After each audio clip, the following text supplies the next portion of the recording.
கர்த்தருடைய பரிசுத்த நாமத்திற்கு மகிமை உண்டாவதாக. மறுபடியும் மத்தேயு 2ஆம் அதிகாரம் 2ஆம் வசனம், தானியேல் 12ஆம் அதிகாரம் 3ஆம் வசனம். யூதருக்கு ராஜாவாக பிறந்திருக்கிறவர் எங்கே? கிழக்கிலே அவருடைய நட்சத்திரத்தை கண்டு அவரை பணிந்து கொள்ள வந்தோம் என்றார்கள். ஞானவான்கள் ஆகாய மண்டலத்தின் ஒளியை போலவும் அநேகரை நீதிக்குட்படுத்துகிறவர்கள் நட்சத்திரங்களைப் போலவும் என்றென்றைக்கும் உள்ள சதா காலங்களில் பிரகாசிப்பார்கள். 2 இடத்திலையும் நட்சத்திரங்களை குறித்து படிக்கிறோம். இங்க என்ன படிக்கிறோம்? நாங்கள் அவருடைய நட்சத்திரத்தை கண்டு அவரை பணிந்து கொள்ளும்படி வந்தோம் முதல்ல. 2வது, ஞானவான்கள் நட்சத்திரங்களைப் போலவும் ஆகாய மண்டலத்தின் ஒளியை போல. ஆகாய மண்டலத்தின் ஒளி. ஆகாய மண்டலத்தின் ஒளினா என்ன ஒளி? சூரியன் வெளிச்சம். ஞானவான்கள் சூரியனுடைய வெளிச்சத்தை போலவும் அநேகரை நீதிக்கு உட்படுத்துகிறவர்கள் நட்சத்திரங்களை போலவும் என்ன செய்வாங்களா? என்றென்றைக்கும் உள்ள சதா காலங்களிலும். அப்ப இந்த பிரகாசம்ங்கிறது பூமிக்குரிய பிரகாசம் அல்ல. கர்த்தருக்காக அவருடைய நட்சத்திரங்களாய் யாரெல்லாம் செயல்படுகிறார்களோ அவர்கள் நித்தியம் முழுவதும் தேவ சமூகத்துல பிரகாசித்து கொண்டிருப்பார்கள். பிரியமானவர்களே, இப்போ நாம அது கிறிஸ்துமஸ் அன்னைக்கு பார்த்தோம். யூதருக்கு ராஜாவாய் பிறந்திருக்கிறவர் எங்கே? அவருடைய நட்சத்திரத்தை கண்டு நாங்கள் அவரை பணிந்து கொள்ள வந்தோம். அப்ப ஒரு மனுஷன் தேவனுடைய நட்சத்திரத்தை கண்டால் அடுத்தவன் என்ன செய்யணும்? தெய்வத்தை பணிந்து கொள்ளணும். இதுதான் விதி. இதை மாற்ற யாராலும் முடியாது. அந்த நட்சத்திரம் யாருங்கிறது நம்ம கிறிஸ்துமஸ்ல பார்த்தோம். அந்த நட்சத்திரம் யாரு? கர்த்தருடைய தூதன் என்று பார்த்தோம். மேய்ப்பர்களுக்கு தூதனாக தன்னை வெளிப்படுத்தினவர் பிரஜாதிகளுடைய தேசத்திலிருந்து கர்த்தரை தேடி வந்த வான சாஸ்திரிகளுக்கோ நட்சத்திரமாக தன்னை வெளிப்படுத்தினார். தூதர்களை வேதம் என்ன சொல்லுது? நட்சத்திரங்கள் என்று குறிப்பிடுகிறது என்று நாம் யோபுவின் புஸ்தகத்துல ஏற்கனவே பார்த்தோம், 38ஆம் அதிகாரத்துல. அதனால பிரியமானவர்களே, இந்த நட்சத்திரத்தினுடைய வேலை என்ன? தூதனாய் வந்தாலும் சரி, அவன் நட்சத்திரமாய் வந்தாலும் சரி, யாருகிட்ட அவன் அனுப்பப்படுகிறானோ அவர்களை அவன் என்ன செய்யணும்? கிறிஸ்துவின் இடத்துல வழி நடத்தி கொண்டு போகணும். மேய்ப்பர் இடத்துல போனப்போ பிள்ளையை துணிகளில் சுற்றி, நமக்கு மொட்டையா எழுதிட்டாங்க பிள்ளையை துணிகளில் சுற்றின்னு. ஆனா உண்மையில அவன் என்ன சொல்ல வரான் அப்படின்னா, பிள்ளையை ஆசாரியனுடைய வஸ்திரத்தினால் சுற்றி. ஏன்னா அந்த ஆட்டுக்குட்டி பலிபீடத்தின் மேல வரணும்னா அந்த ஆட்டுக்குட்டி தகுதியாக்கப்பட வேண்டியது அவசியம். பஸ்கா ஆட்டுக்குட்டி. அப்ப பஸ்கா ஆட்டுக்குட்டி அது வரணும்னு சொன்னா அது ஆசாரிய வஸ்திரத்தினால் என்ன செய்யப்படணும்? மூடப்படணும். ஏன்னு சொன்னா ஒரு ஆசாரிய வேலைதான் பாவங்களை நிவர்த்தி செய்யறது. பிரியமானவர்களே, அதனாலதான் இன்றைக்கும் கூட பிதாவினுடைய வலது பார்சத்தில் ஆண்டவராய் இயேசு கிறிஸ்து மகா பிரதான ஆசாரியனாய் உட்கார்ந்து நமக்காக என்ன செய்து கொண்டிருக்கிறார்? பரிந்து பேசிக் கொண்டிருக்கிறார். அப்ப ஒரு ஆசாரிய வேலை பாவ நிவர்த்தி செய்வது. ஆகவே இப்ப இந்த ஆட்டுக்குட்டிகள் என்ன செய்யப்படணும்? ஆசாரிய வஸ்திரத்தினால் கட்டப்பட்டிருக்கணும். அதைத்தான் தூதன் சொல்றான். இப்ப என்ன அப்படின்னு கேட்டா, நீங்க மேய்ச்சிக்கிட்டு இருக்கிறது எந்த ஆடுகள்? எந்த ஆடு? பஸ்கா பண்டிகைக்காக நியமிக்கப்பட்ட தேவாலயத்து ஆடுகள். இவர்கள் தேவாலயத்து மேய்ப்பர்கள். இப்போ நீங்க பஸ்கா பண்டிகைக்காக இன்றைக்கு பலிகளை ஆயத்தப்படுத்தி கொண்டிருக்கிறீர்கள். ஆனால் மெய்யான பஸ்கா அங்கே பிறந்து விட்டார், தாவீதின் ஊரிலே. நீங்கள் போய் காணும் பொழுது பிள்ளைகளை துணிகளில் சுற்றி முன்னணையில் கிடத்தி இருக்க காண்பீர்கள். எப்ப இதென்ன சுத்துவாங்கன்னா, அந்த ஆடு அடுத்த நாள் சாயங்காலத்துல கொல்லப்படும் பொழுது முதல் நாளே அது என்ன செஞ்சிருவாங்களா? இந்த துணிகள்ல சுற்றி அத முன்னணையில வைத்திருப்பார்களா? ஆகவே அந்த ஜூயிஷ் ட்ரெடிஷன், அந்த யூத பாரம்பரியம் தான் இப்ப என்ன பண்ணுது? இந்த இயேசுவுக்கும் அப்ளை ஆகுது. இந்த இயேசுவுக்கும் அந்த பாரம்பரியம் பொருந்துகிறது. ஆகவே இப்ப இயேசுவ துணிகள்ல சுற்றுவதின் நோக்கம் என்னன்னா, இந்த மேய்ப்பர்கள் போய் பார்க்கும் பொழுது மெய்யான பஸ்கா ஆட்டுக்குட்டி இப்ப என்ன செஞ்சிருச்சு? உலகத்துல மனுஷனாய் பிறந்து விட்டது. இந்த பஸ்கா ஆட்டுக்குட்டிகள் எகிப்திலிருந்து எழுத்தின்படி வெளியே கொண்டு வந்தது. ஆனால் இப்பொழுது பிறந்திருக்கிற பஸ்கா ஆட்டுக்குட்டியோ மனுஷனை பாவத்திலிருந்து, சாபத்திலிருந்து, அக்கிரமத்திலிருந்து, அருவருப்புகள் இருந்து, துன்மார்க்கத்திலிருந்து, பிசாசின் அடிமைத்தனத்திலிருந்து மீட்கும்படியாக இந்த பஸ்கா ஆட்டுக்குட்டி பிறந்திருக்கிறது. இதுவே உங்களுக்கு அடையாளம் என்று சொல்லி அங்க ஒரு பிரசங்கமே பண்றான். ஆனா இந்த 3 வான சாஸ்திரிகள் இடத்துல அவன் பிரசங்கம் பண்ணல.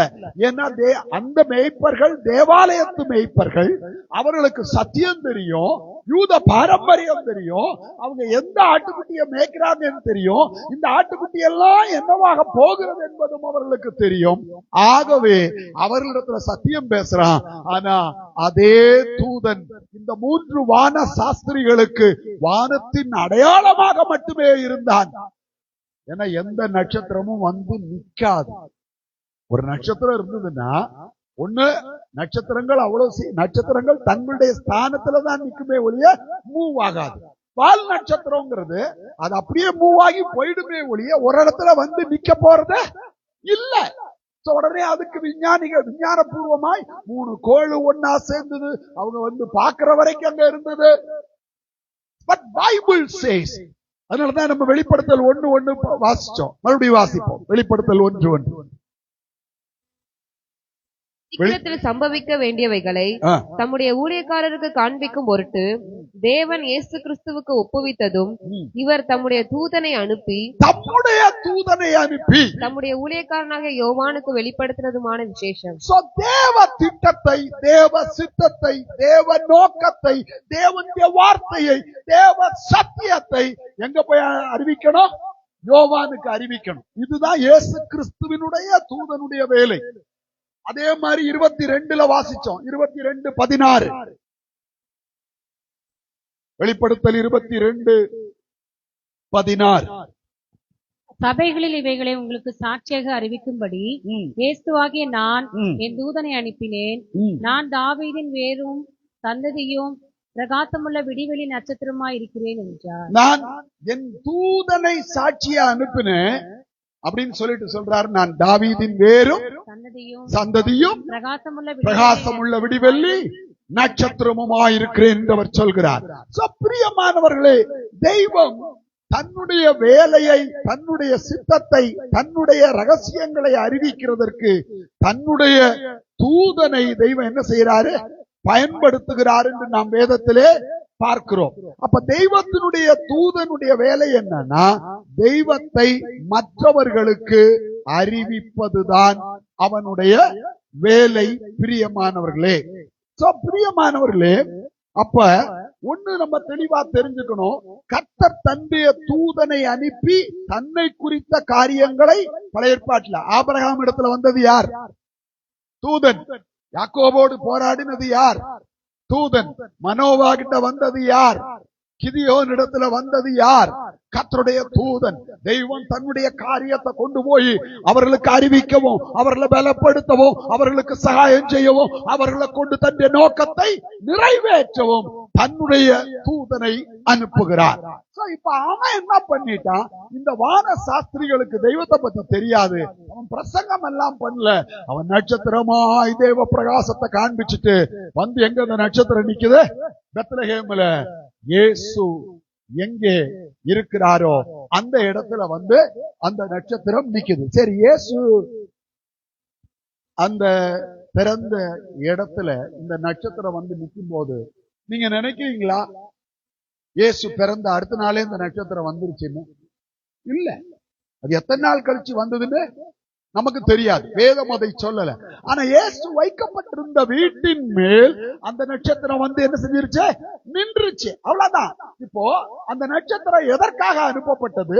எல்லாரும் யாரிடத்துல வரணும்? இயேசுவின் இடத்துல வரணும். இப்போ இங்க பார்க்கிறோம், தானியேலின் புத்தகத்துல 12ஆம் அதிகாரத்துல நாம் என்ன வாசிச்சோம்? திரும்பவும் வாசிப்போம்.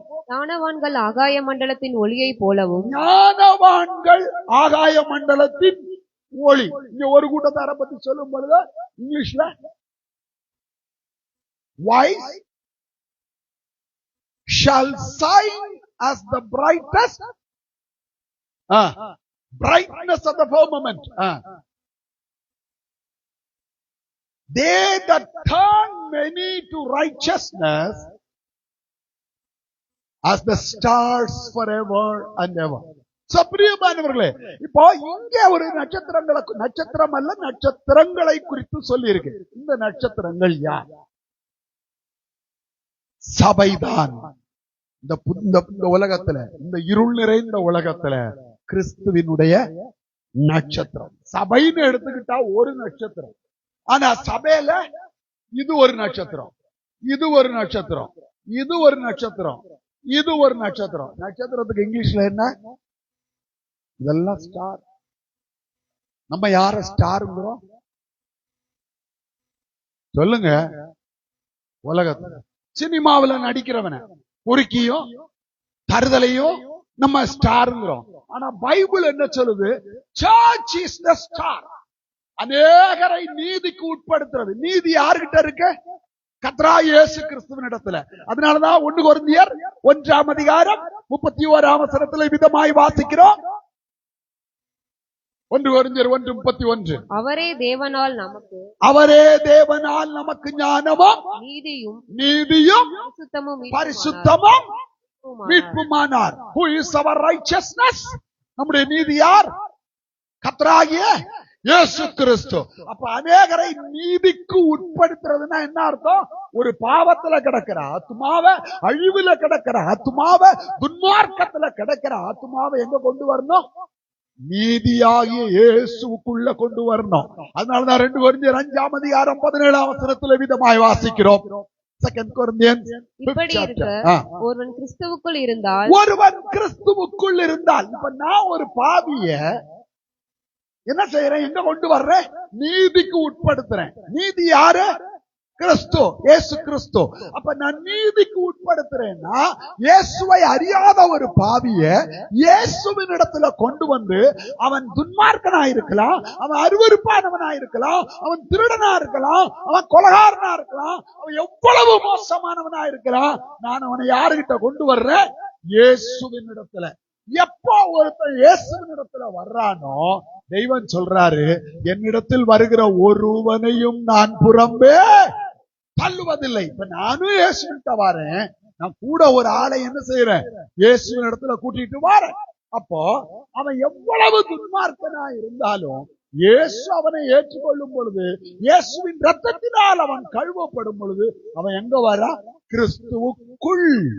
இப்ப இவனை கிறிஸ்துவுக்குள் கொண்டு வந்தது யாருடைய வேலை? இப்ப என்ன உதாரணமா வச்சு பேசிட்டு இருக்கிறேன்? இந்த ஆளை, இந்த துன்மார்க்கனை, ஆம்பளை துன்மார்க்கன்னு வச்சுக்கோ, இந்த துன்மார்க்கனை நான் இயேசுவின் இடத்துல சுவிசேஷம் சொல்லி கொண்டு வந்துட்டேன். இந்த துன்மார்க்கன் இயேசுவின் இடத்துல வந்து கிறிஸ்துவுக்குள். எப்ப ஒருத்தன் கிறிஸ்துவுக்குள் வர்றா? தான் பாவி, எனக்காக இயேசு கல்வாரி சிலுவையில ரத்தம் சிந்தி மரித்தார் என்கிறத உணர்ந்து, ஆண்டவரே என்னை ரட்சியும்னு சொல்லி இந்த பாவி ஒப்பு கொடுக்கும் பொழுது, இந்த பாவி எங்க வந்துருது? கிறிஸ்துவுக்குள். ஒருவன் கிறிஸ்துவுக்குள் இருந்தால் புது சிருஷ்டியாய் இருக்கிறான். அவன் புது சிருஷ்டியாய் இருக்கிறான். பழையவைகள் ஒளிந்து போயின, எல்லாம் புதிதாயின. பழைய குடி போயிடுச்சு, பழைய துன்மார்க்கம் போயிடுச்சு, பழைய திருட்டுத்தனம் போயிடுச்சு, பழைய கொலை போயிடுச்சு, பழைய எல்லா அருவருப்புகளும் போயிடுச்சு. இப்ப யாரா மாறிடுச்சு? இந்த ஆத்மா புது சிருஷ்டியா இருக்கிறான். பழையவைகள் ஒழிந்து போயின, எல்லாம் புதிதாயின. எவ்வளவு பெரிய பாவியா இருந்தாலும் கிறிஸ்துவுக்குள்ள வந்தா புது சிருஷ்டி, புது சிருஷ்டி, புது சிருஷ்டி, புது சிருஷ்டி. சரி, புது சிருஷ்டியா மாத்தினது எதுக்காக?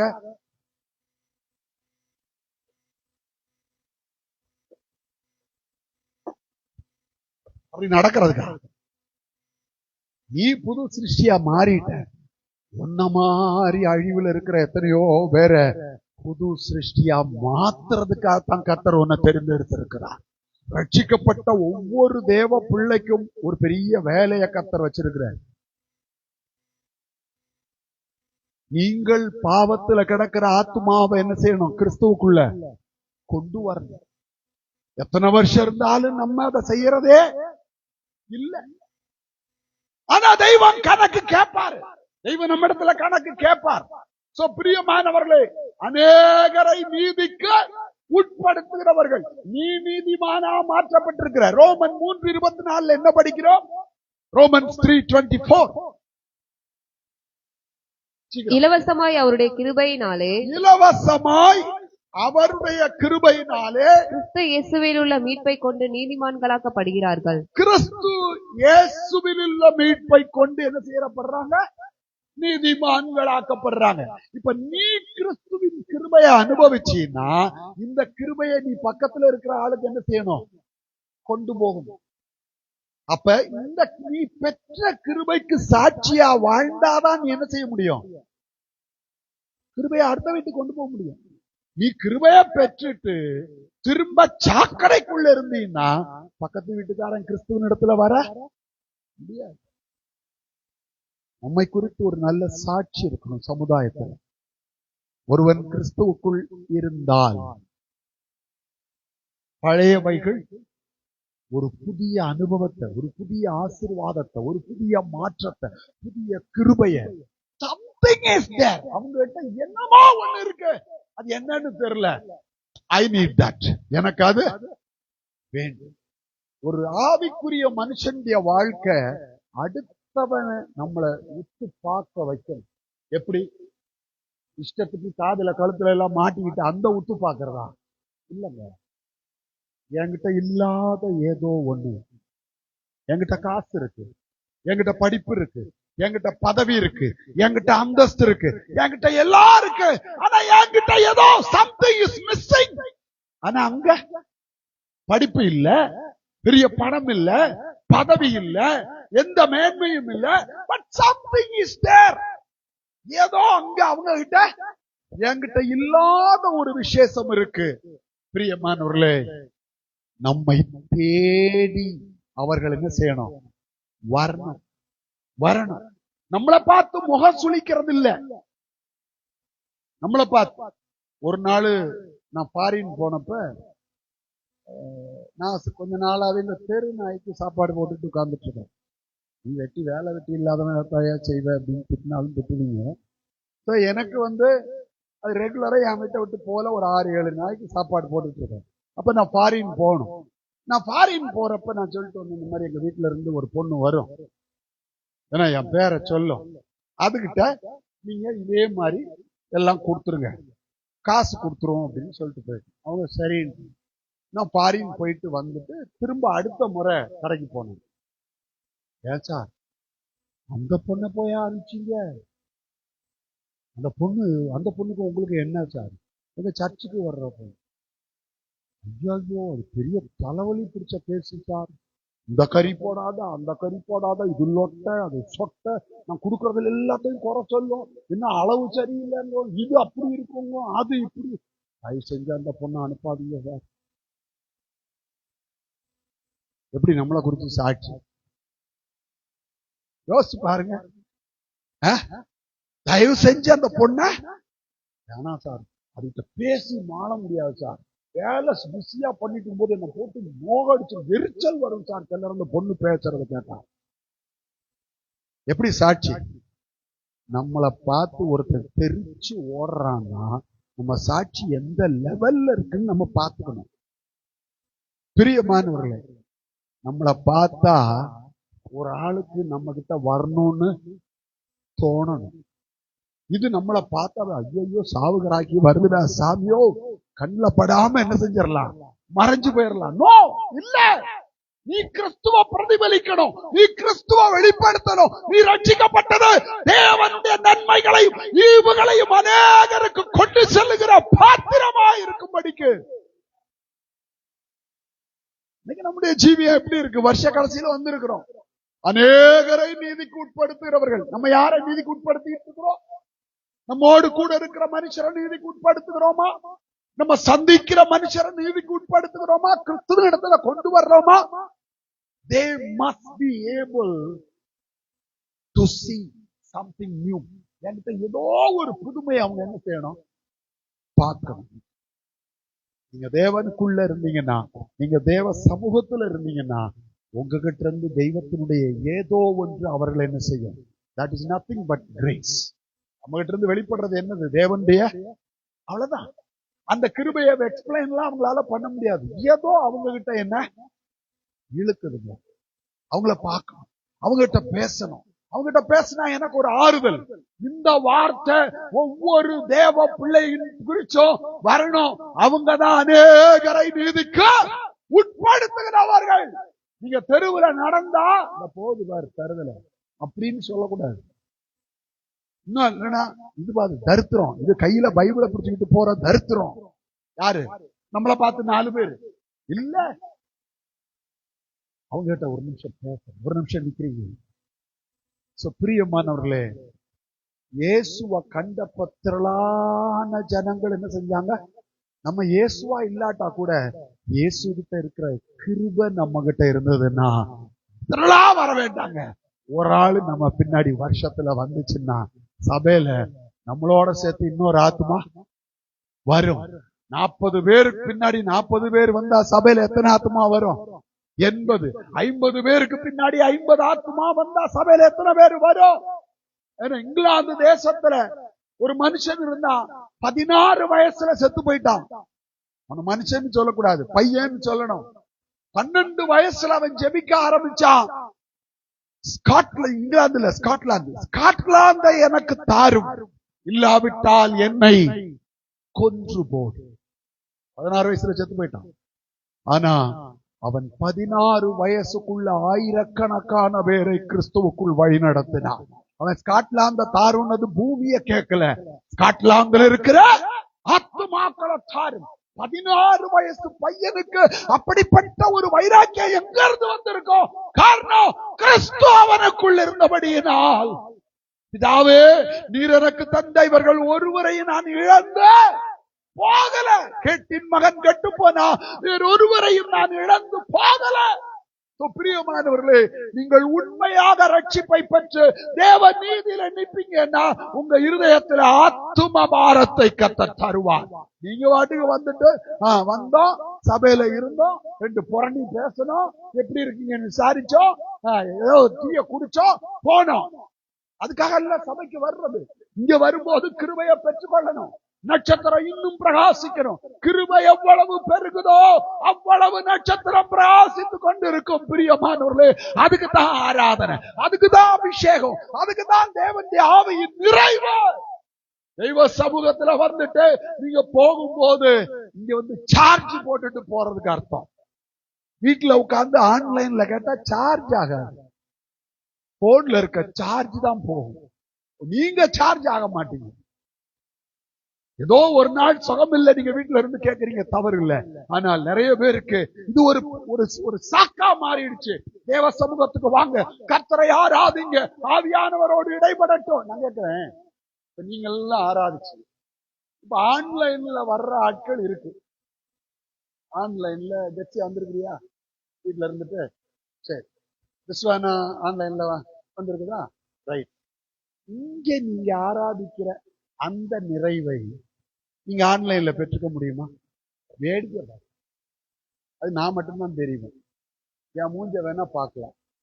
என்ன இவரு ட்ரெஸ் இப்படி போட்டு வந்திருக்கிறாரு, கண்ணாடி சரியில்லையே, தலை ஒழுங்கா சீவிலையே, காசு சொட்ட விழுகிற மாதிரி தெரியுது, வயசாகிற மாதிரி தெரியுது, இன்னைக்கு என்ன ஒரு மார்க்கமா பேசுறாரு. இதெல்லாம் தான் பார்த்துக்கிட்டு இருப்போம். நாம தேவ பிரசன்னத்தை உணர முடியாது. நான் உண்மையை சொல்றேன். நீங்க இங்க வந்து ஆராதிக்கிறதுல 1000ல் 1 பங்கு கூட வீட்டுல உட்கார்ந்துகிட்டு ஆன்லைன்ல பெற்றுக்கொள்ள முடியாது. அப்ப இப்ப உயிர் போகுதுன்னாலும் நீ இங்க வந்து சாகணும், வீட்டுல சாகக்கூடாது.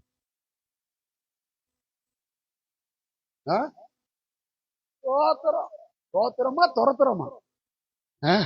அதுதாங்க தேவ சமூகம். அவர் சமூகம்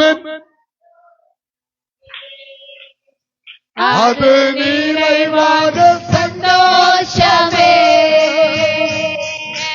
பாத்திரம் நிரம்பி நிரம்பி வழியுதே, ஆனந்தம் பேரானந்தமே. In this presence there is fullness of joy. In His presence there is fullness of joy. My cup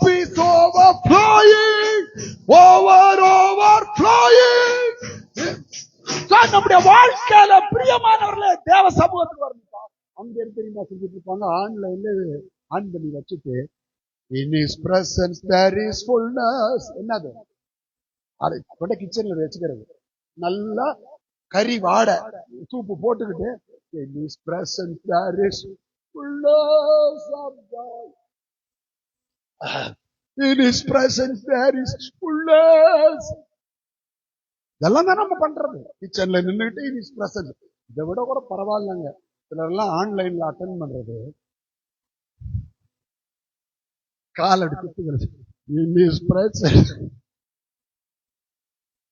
நான் அதனால இப்ப சொல்லியிருக்கேன், ஆன்லைன்ல வர்ற எல்லாரும் வீடியோ ஆன் பண்ணும், வீடியோ இல்லைன்னா உங்களை நானே ரிமூவ் பண்ணி விட்டுருவேன். என்னன்னா இது விளையாட்டு மாதிரி ஆகி போச்சு. கிச்சன்ல இருந்த காலம் எல்லாம் போய் இப்ப நல்லா in his presence there is fullness of joy. Fullness of joy. தெய்வ சமூகம் கேலி கூத்தாகிறதுக்குள்ள இடம் இல்லை பிரியமானவர்களே.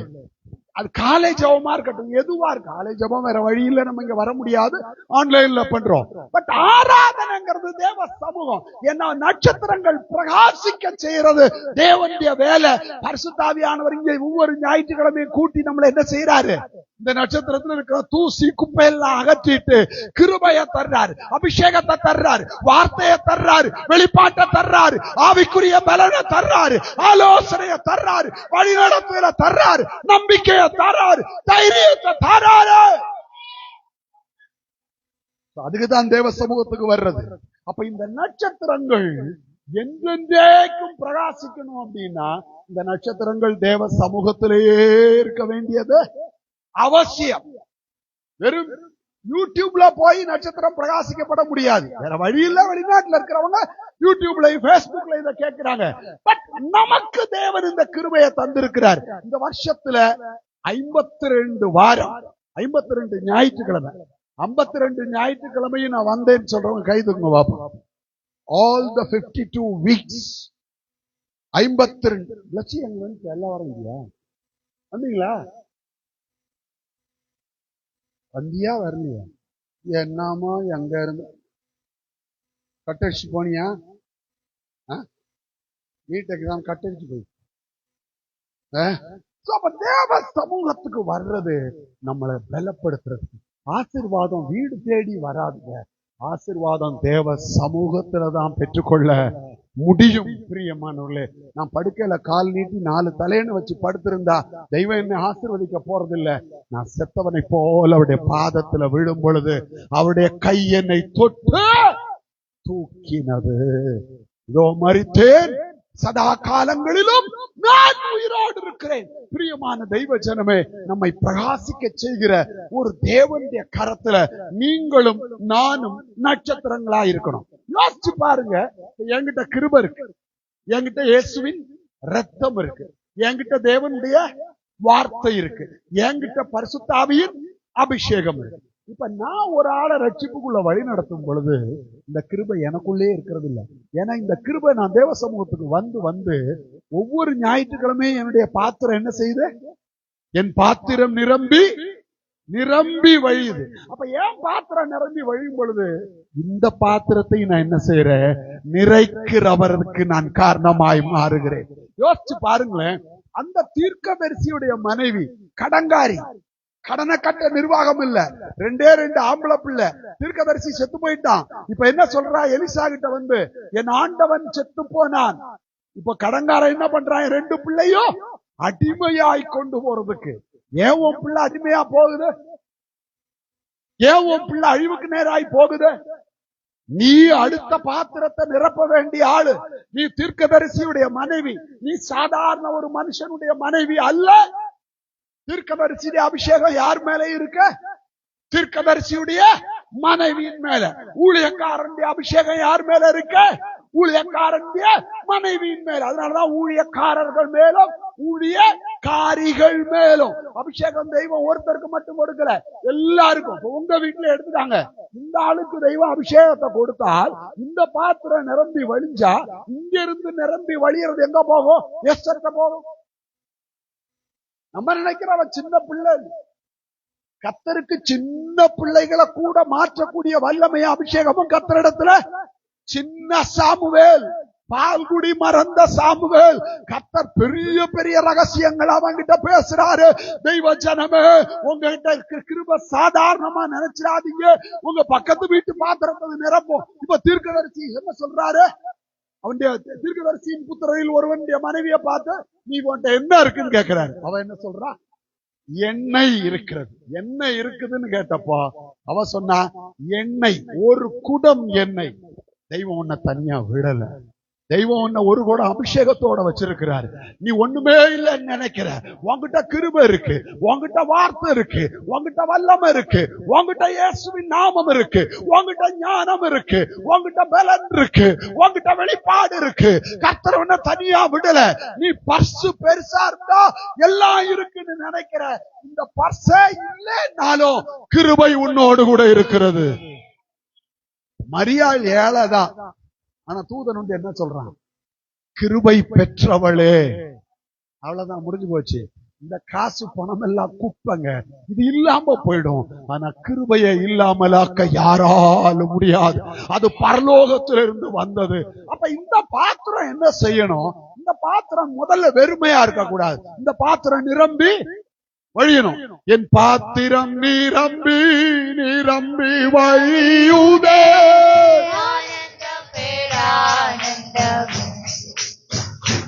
அவர் சமூகமின் சந்தோஷமே, அது நிறைவான சந்தோஷமே. என் பாத்திரம் நிரம்பி நிரம்பி வழியுதே. பேரானந்தமே. இந்த பாத்திரம் நிரம்பி வழியணும்னா இந்த பாத்திரம் எப்படி இருக்கணும்? பாத்திரம் நிரம்பி இருக்கணும்னா பாத்திரத்தினுடைய வாய் எப்படி இருக்கணும்? மேல் நோக்கி இருக்கணும். இப்ப இது நிரம்புமா? யாராலாவது நிரப்ப முடியுமா? நான் சொல்றேன், இந்த இருக்கிறதுல வாய் அதிகம் உள்ளது இந்த மைக் மௌனிகா தான். இத போய் சொல்றது நிறைச்சு இத நிரப்புங்க. எதை பாஸ்டர்? தான் இருக்காது நிரப்பு. என்னாச்சு இந்த ஆளுக்கு? திருப்பி கேட்டாலும் கேட்டுருவா. உள்ளன்னு வீட்டுல போய் சொல்லுவா, ஏம்மா பாஸ்டருக்கு ஆய் போயிடுச்சோ, இத போய் நிரப்புங்கிறாரு. அப்ப அவளுக்கும் தெரியும் இதை நிரப்ப.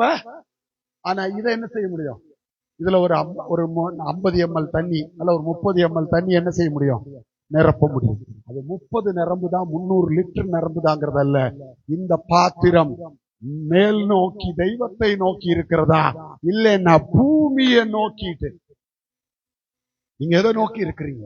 எப்ப பார்த்தாலும் பூமிக்குரிய சிந்தை. பிசாசு உங்களை எப்படி வைக்கணும்னு விரும்புறா? இப்படி. ஆனா தெய்வம் உங்களை எப்படி வைக்க விரும்புறாரு? இப்படி. இந்த பாத்திரம் எதை நோக்கிட்டு இருக்கு? தேவனை நோக்கி. இது எப்படி இருக்கு? எண்ணத்தை புசிப்போம், எண்ணத்தை குடிப்போம், எண்ணத்தை உடுப்போம், நாளைக்கு என்ன பண்ணுவோம், என்ன அடுத்து இது என்ன, இந்த பிள்ளைக்கு எந்த மாப்பிள்ளை கிடைப்பா, இதுக்கு யாரு கிடைப்பா, எந்த காலேஜ்ல கொண்டு போய் சேர்க்கலாம். இதோட சிந்தை எப்பவும் என்னது? இது என்ன எங்க பார்த்துக்கிட்டு இருக்கு? ஆனா இது என்ன பண்ணுது? என்னுள்ளாம் பொங்கி வழியுதே. இயேசுவை ரட்சித்தார் ஆனாடி போடுவே எவாருமாறியாரே. என்னுள்ளம் பொங்குதே, என்னுள்ளம் பொங்கி பொங்கி பொங்கி பொங்கி வழியுதே. என்னுள்ளம் தேவன் பால் பொங்கி வழியுதே. இயேசுவை ரட்சித்தார் நான் ஆடி பாடிடுவேன். எவரும் அறியாரே என்னுள்ளம் பொங்குதே. என்னுள்ளம் பொங்கி பொங்கி பொங்கி பொங்கி பொங்கி பொங்கி பொங்கி பொங்கி வழியோது. அதுக்கே யோசிக்கிறீங்களே, கூட 4 பொங்கி பொங்கி மாதிரி பொங்கிட்டே இருக்கணும்.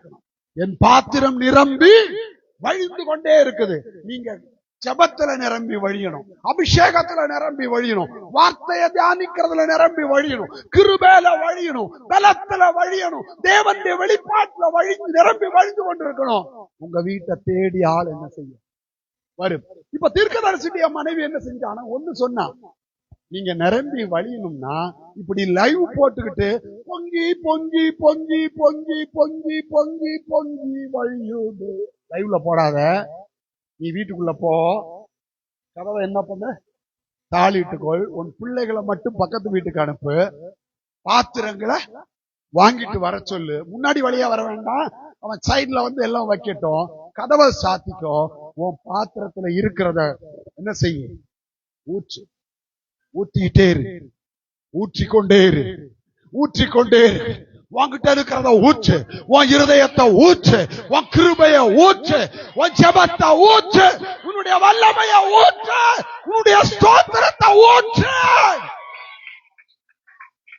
கர்த்தர் உனக்கு நேரம் கொடுத்தது செல்ல வச்சு நோன்றதுக்கு இல்ல, கதவை அடைச்சுக்கிட்டு இந்த பாத்திரம் எங்க எப்படி வரணும். இப்ப இது நிரப்பணும்னா என்ன செய்யணும்? இல்ல இப்படி இருக்கிற பாத்திரம் இப்ப நிரப்பணும்னா என்ன ஆகணும்? நான் செத்தவனை போல் அவருடைய பாதத்தில் விழுந்தேன்.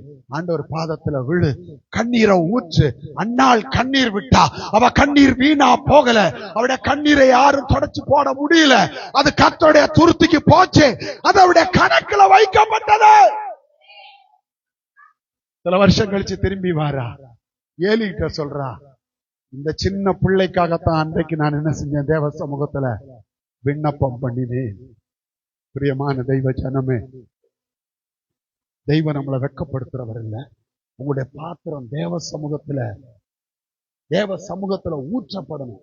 ஊற்றப்படும் பொழுது யாரா வேணாலும் இருக்கலாம், கர்த்தர் உணர்த்துற ஒவ்வொரு ஆளையும் தேவ சமூகத்துல கொண்டு வந்து நிறுத்துங்க.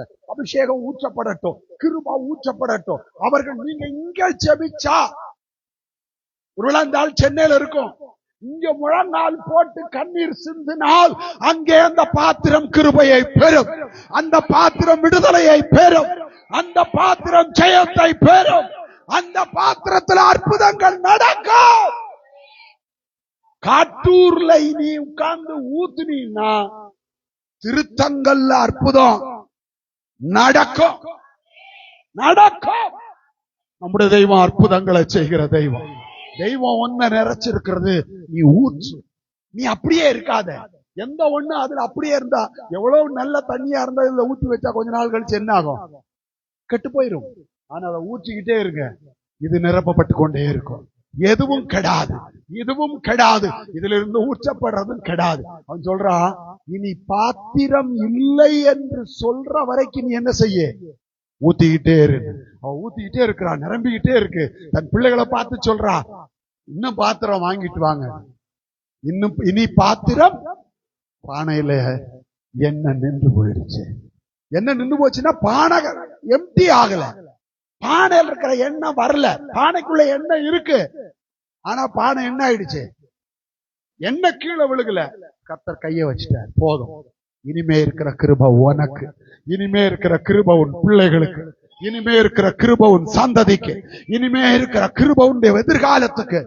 தெய்வம் நம்முடைய எதிர்காலத்தை கருதுகிற கர்த்தர் என்ன சொல்றாரு, எல்லா பாத்திரத்தையும் நிரப்பிட்ட, கொண்டு போய் விற்று கடனை என்ன செய்ய அடை என்று சொல்கிறார்.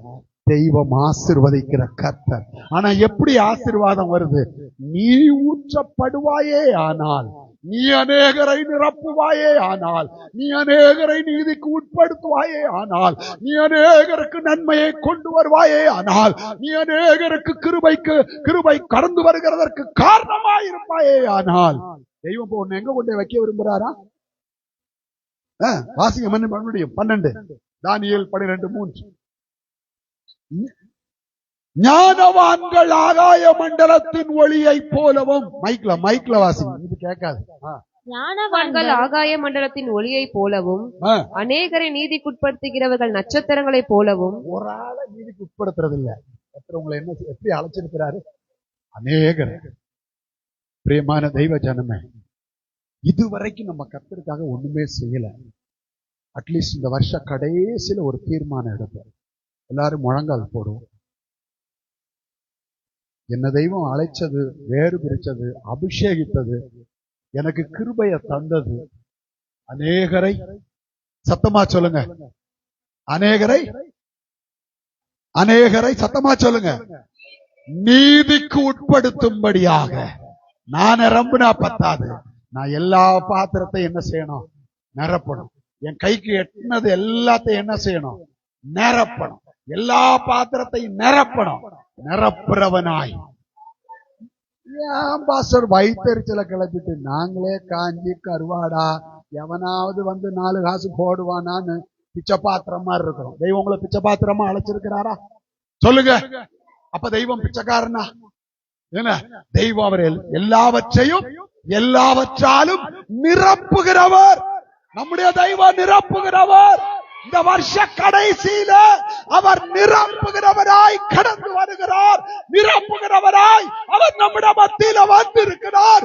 என்னையும் உங்களையும் அநேகரை நிரப்புகிற பாத்திரங்களாக, நிரம்பி வழியும் பாத்திரங்களாக மாற்ற விரும்புகிறார். ஒருவேளை நீங்க இதுவரைக்கும் வெறுமையான பாத்திரமா இருக்கலாம். ஆனா கர்த்தர் இப்ப கூட ஒப்பு கொடுங்க.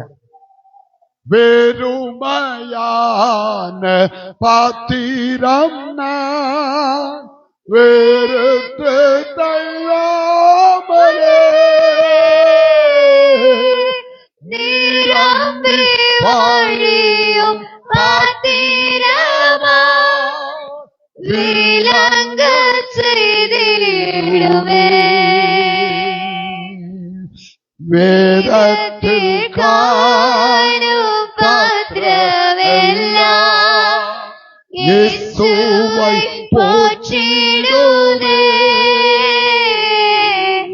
என்னையும் அவ்வித பாத்திரமா அடைந்து கொள்ளுவே.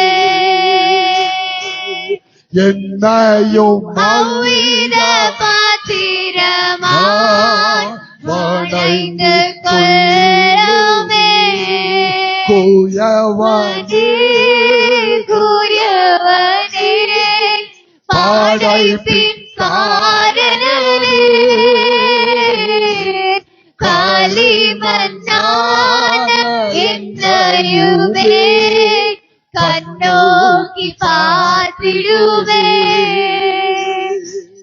களிமண்ணான என்னையுமே கண்ணோக்கி பார்த்திடுவே. அந்த கண்களை மூடுவோம். ஆண்டவரே, என்ன நிரம்பி வழியிற பாத்திரமா இந்த வருஷ கடைசியிலே என்ன மாற்றம். நான் இவ்வளவு நாள் வெறுமையான பாத்திரமா இருந்தது உண்மைதான். ஆனா நான் என்றைக்கும் வெறுமையான பாத்திரமா இருப்பது உங்களுடைய சித்தம் அல்ல.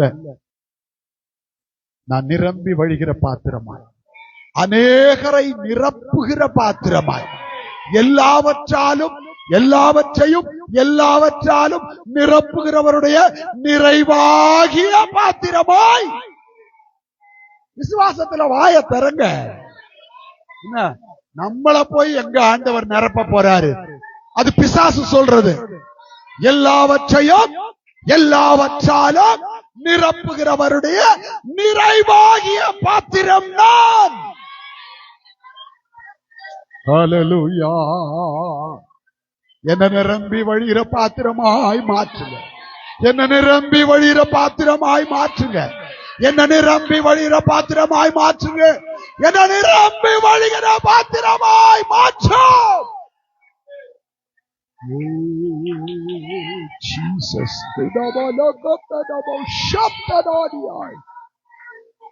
ஆமென்.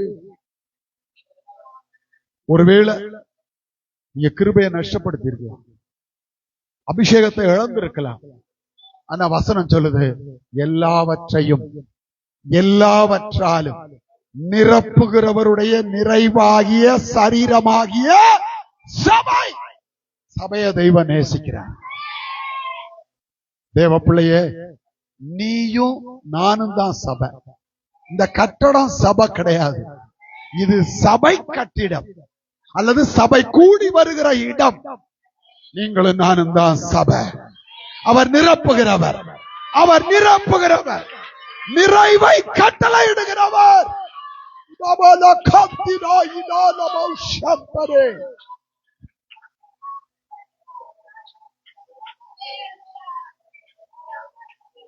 இன்னும் இருக்கிற இந்த 3 நாட்கள்ல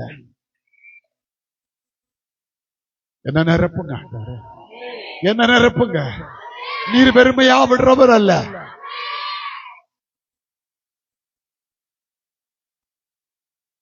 நான் அநேகரை நிரப்பும்படிக்கு என்னை நிரப்புங்க. நான் நிரப்புறது பெருமை அடைகிறதுக்கு இல்ல, நான் அநேகரை நிறைக்கணும். எல்லா பாத்திரத்தையும் நான் நிறைக்கணும். என்ன நிரப்புங்க ஆண்டவரே, என்ன பயன்படுத்துங்க ஆண்டவரே, என்ன பலப்படுத்துங்க ஆண்டவரே, எனக்கு கிருபையா தாங்க ஆண்டவரே, என் தோல்விகள் ஜெயமாய் மாறட்டும் ஆண்டவரே.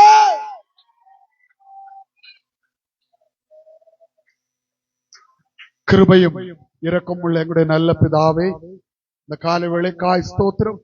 எங்களுடைய ஆராதனை இம்மட்டும் பொறுப்படுத்த தயவுக்காய் ஸ்தோத்திரம். அன்றைக்கு உங்களுடைய தூதனை இயேசுவினிடத்துல வழி நடத்துறதுக்கு பயன்படுத்தினீர். இன்றைக்கு எங்களை பயன்படுத்த சித்தம் கொண்டிருக்கிறீர்.